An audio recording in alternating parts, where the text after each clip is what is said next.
حاجی اسماعیل ماولی نزیکەی 6 ساڵە خەریکی بەرهەمهێنانی ترەیە.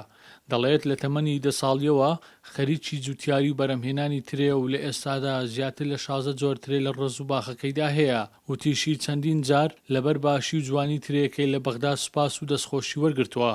ئێستا هایتن ڕەشمیری بەناوبانگە باشترین ترەیە. ڕەشمیری دوو خاسیەتی زۆر باشیە، هەم خوینێ دروستەکە هەم جنسی بەشەریش دروستەکە. ئەوە خاسەتی ترێ ڕەشمیری.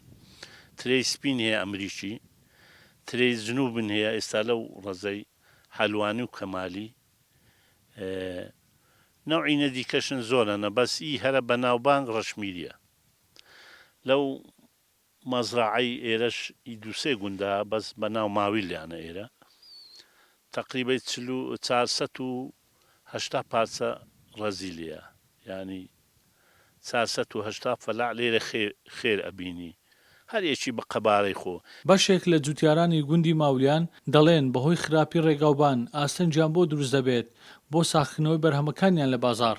جوتیارێکیش دەڵێ بەرهەمی ئەمساڵ لە چاو ساڵانی ڕابردوو پارەی باش ناکات بەهۆی هاتنی ڤایرۆسی کۆرۆنا و قەیرانی دارایی. خراپترین ڕێگامان هەیە، سیارانم هەموو تەفریش بوو ئەو بەخۆزانن ئەوڕێ ئەی سەرێ هەر خراپە ئەو هەر سراگەداگە یارمەتی ئەو فەلعافە قیرانە بدەن هەموو خەڵک ناتوانانی بێ لەبە ئەوەی سیارەی خۆی لەو ڕێی نەخۆشەی بدە. لەخوای بەزادەبی ساڵانی پێشی زۆر باش بوو، ینی ترەی ماویلان سعرەجی زۆر باشی ئەکرد، بەڵام ئێستا و ساڵ لەبەر سەبەبی ڕئیسی نەهاتنی موچە و نەمانی پارە لە ناو خەڵک پارەی پێ نییە ترەی بکری و بەگشتی کەلوپەلەکانی دی بکڕی. گوندی ماولیان سەر بە قەزای ڕەواندوزا بە بەرهەمی ترێ بەناوبانگە بەهۆی خراپی ڕێگاوبان ئاستەنجیان بۆ دروست دەبێت بۆ ساختنەوەی بەرهەمەکانیان لە بازار. داواکارن لە وەزارەتی کشت و کاڵ ساختنەوەییان بۆ دروست بکات بۆ ئەوەی بتوانن بەرهەمەکانیان خراپ نەبێت و هەناردەی دەرەوەشی بکەن.